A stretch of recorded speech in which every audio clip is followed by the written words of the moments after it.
২০০৪ সাল ২১ আগস্ট ঢাকায় কি কিছু ঘটেছিল? ২০০৪ সালের ২১ আগস্ট ঢাকা কি কোনো শব্দে প্রকম্পিত হয়েছিল? অনেক মানুষ কি রক্তাক্ত হয়েছিলেন? অনেক মানুষ কি মারা গিয়েছিলেন? আমার মনে হয় যে ইতিহাসের প্রেক্ষাপটে ইতিহাস পাঠে সেরকম সত্যতা পাওয়া গেলেও বর্তমান সময়ে আদালতের একটা রায় সেই সকল সত্য ঘটনাটাকে মিথ্যা প্রমাণ করে দিল এবং এটাই প্রমাণ করলো যে ২১শে আগস্ট কোনো ঘটনাই ঘটেনি ২০০৪ সালে। কেন এই কথা বলছি? ঢালাওভাবে হ্যাঁ, কোনো মানুষকে যদি অযথা যুক্ত করা হয় তাকে মুক্ত করা একটা কথা, আর ঢালাওভাবে পুরো গোষ্ঠীকে মুক্ত করা আর একটা কথা। এবং সেই ঘটনাটাই ঘটলো আজকে ২১ আগস্ট গ্রেনেড হামলার মামলায়। সকলকে বেকসুর খালাস দেয়া হলো আদালত থেকে। কেন, কোন প্রেক্ষাপটে দেয়া হলো সেই আলোচনাই করব এই ভিডিওতে। থাকবেন পলিটিক্স টিভির নিয়মিত আয়োজনে।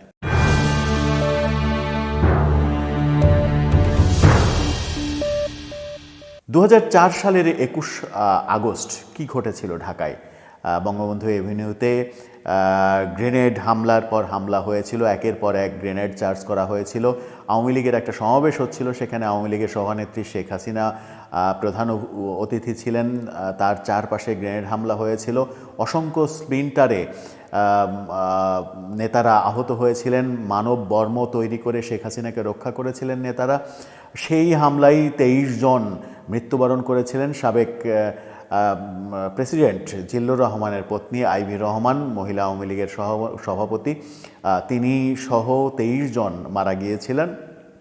এবং সেই ঘটনাতে একটা জজমিয়া নাটক সাজানো হয়েছিল। জজমিয়া নামক একজনের নাটক সরকারের পক্ষ থেকে সাজানো হয়েছিল বলে অভিযোগ করা হয়। এরপরে বিএনপি সরকার যাওয়ার পরে, আওয়ামী লীগ সরকার আসার পরে সেই মামলার একটা গতি তৈরি করে তারা, এবং সেটা নিয়েও নানা রকমের সমালোচনা রয়েছে। সেই প্রসঙ্গে পরে আসছি। ২১শে আগস্ট আসলে কি ঘটেছিল, আদৌ কি ঘটেছিল? হ্যাঁ, ২১শে আগস্টে গ্রেনেড হামলার ঘটনা ঘটেছিল।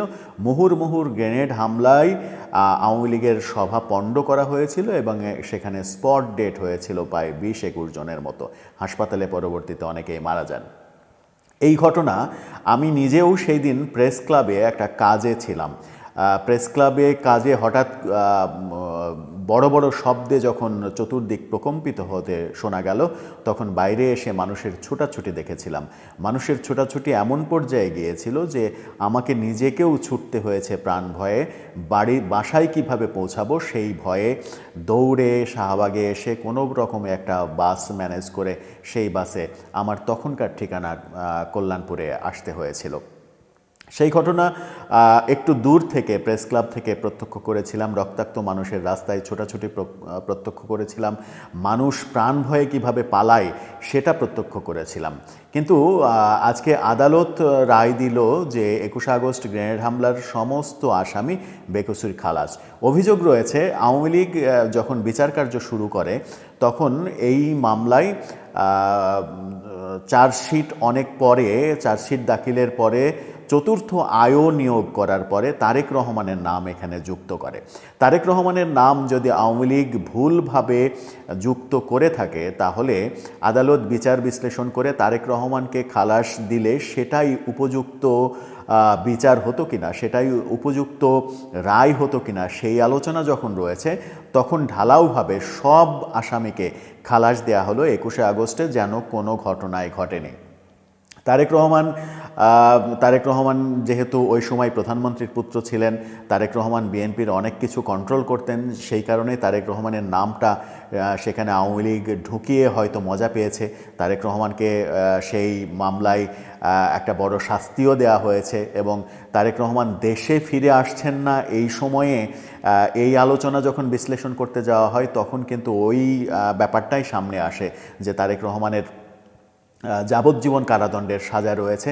যাবজ্জীবন কারাদণ্ডের সাজা সরকার আওয়ামী লীগ সরকারের সময়ে দেশে আসেননি সেই ভয়ে যে দেশে ফিরলে হয়তো সেটা আপিল করে রিভিউ করে যাবজ্জীবনকে মৃত্যুদণ্ডের দিকে নিয়ে যাওয়া হবে, তারেক রহমানকে ফাঁসি দেওয়া হবে। কিন্তু অন্তর্বর্তীকালীন সরকার আসার পরেও তারেক রহমান মূলত ওই সব এই মামলাটার কারণেই মূলত দেশে আসতে পারছিলেন না। এখন তার দেশে আসাটা মোটামুটি পরিষ্কার হয়ে গেল। কিন্তু আদালত যখন সবাইকে মানে 21 আগস্ট গ্রেনেড হামলার হত্যা ঘটনায় বিস্ফোরক দ্রব্য আইনের মামলায় মৃত্যুদণ্ডপ্রাপ্ত এবং যাবজ্জীবন কারাদণ্ডপ্রাপ্ত সব আসামিকে খালাস দিয়েছে আপিল বিভাগ। এই কারণেই বিতর্কটা তৈরি হবে যে আদালত যখন যে সরকার আসে সেই সরকার তার ইচ্ছা মতো আদালতকে নিয়ে খেলতে পারে কিনা, আদালত কি খেলার জায়গা কিনা, আদালতকে বিতর্কিত করার মাধ্যমে সরকারের কোনো ফায়দা আছে কিনা, আদালতকে স্বাধীনভাবে চলতে দিলেই সরকারের বরং লাভ কিনা, এই আলোচনাগুলো কিন্তু চলবে।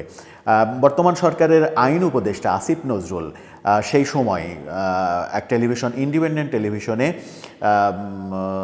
এক সাক্ষাৎকারে এক টক শোতে বলেছিলেন 21 আগস্ট গ্রেনেড হামলা সরকার এটার দায় সরকার এড়াতে পারে না, এটার সঙ্গে সরকারের উচ্চমহল জড়িত এবং কোনোভাবেই এই মামলা থেকে সরকার রেহাই পেতে পারে না, এরকম মন্তব্য করেছিলেন। এবং আরও অনেক তির্যক মন্তব্য করেছিলেন। 21 আগস্ট গ্রেনেড হামলার পেছনে অনেক কারণ তিনি বলেছিলেন এবং সেখানে সরকারের দায়ী বেশি এমন কথা বলেছিলেন।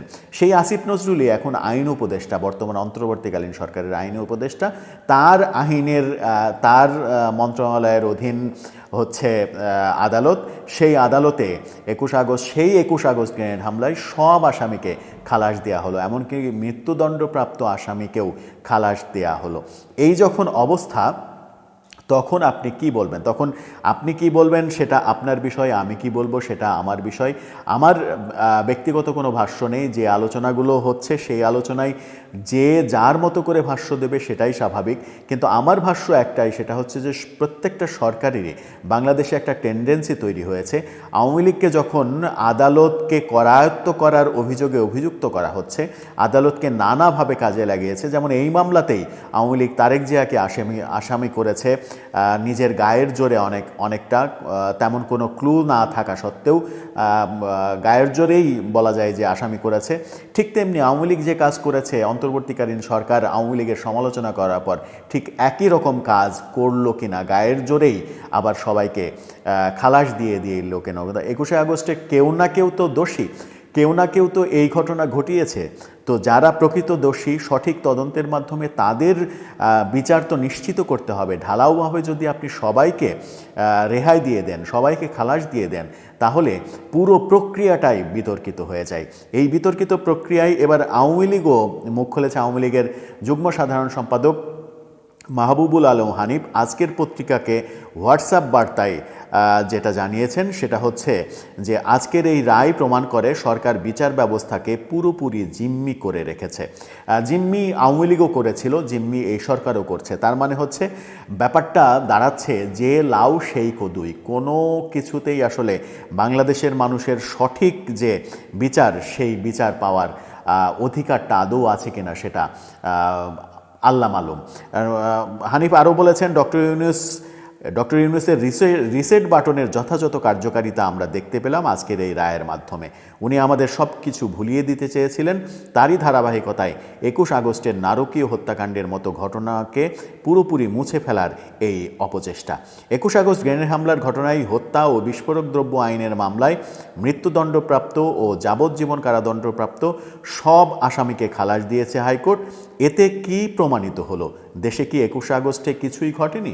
এই প্রশ্ন মোহাম্মদ হানিফের, যে আলোচনাটা মূলত করছিলাম সেই প্রশ্নটা আসলে মোহাম্মদ হানিফের প্রশ্ন, আওয়ামী লীগের প্রশ্ন, যে 21 আগস্ট কিছু ঘটেছে কিনা। মোহাম্মদ হানিফ আরও বলেছেন, পাকিস্তান থেকে নিয়ে আসা আরজেস গ্রেনেডগুলো কি আকাশ থেকে আওয়ামী লীগের সমাবেশস্থলে পড়েছিল? 24 জন মানুষ নিহত হয়েছিল, 500 জন আহত হয়েছিল এমনিতেই। রায়ে প্রমাণিত হলো সরকার বিচার ব্যবস্থাকে পুরোটাই জিম্মি করে রেখেছে বলে দাবি করে আওয়ামী লীগের এই নেতা বলেছেন, দেশে মব জাস্টিসের নামে মব কিলিং করে বিচারহীনতার যে সংস্কৃতি চালু করা হয়েছে এটার মূল্য অচিরেই চুকাতে হবে। এক ধরনের হুমকিও দিয়েছেন হানিফ। এই যে রাজনীতির পাল্টাপাল্টি অবস্থান, যে যায় লঙ্কায় সে হয় রাবণ, এই যে অবস্থা আমাদের দেশে, এই অবস্থা থেকে জনগণ আদৌ কবে পরিত্রাণ পাবে সেটা একটা বড় বিষয়। এই যে 21শে আগস্টকে বিতর্কিত করা হলো, যদি সঠিক তদন্ত করে আওয়ামী লীগের ভুলটাকে প্রমাণ করা হতো, আওয়ামী লীগ ভুল আসামিকে এখানে এনেছে এটা প্রমাণ করা হতো, তাহলে আমার মনে হয় ব্যাপারটা বিতর্কের ঊর্ধ্বে থাকতে পারত। দর্শক, আপনার কি মনে হয় 21 আগস্টে 2004 সালে কিছুই কি ঘটেনি আজকে থেকে 20 বছর আগে, নাকি কিছু ঘটেছিল? আপনার মতামত জানিয়ে লিখতে পারেন আমাদের কমেন্ট বক্সে।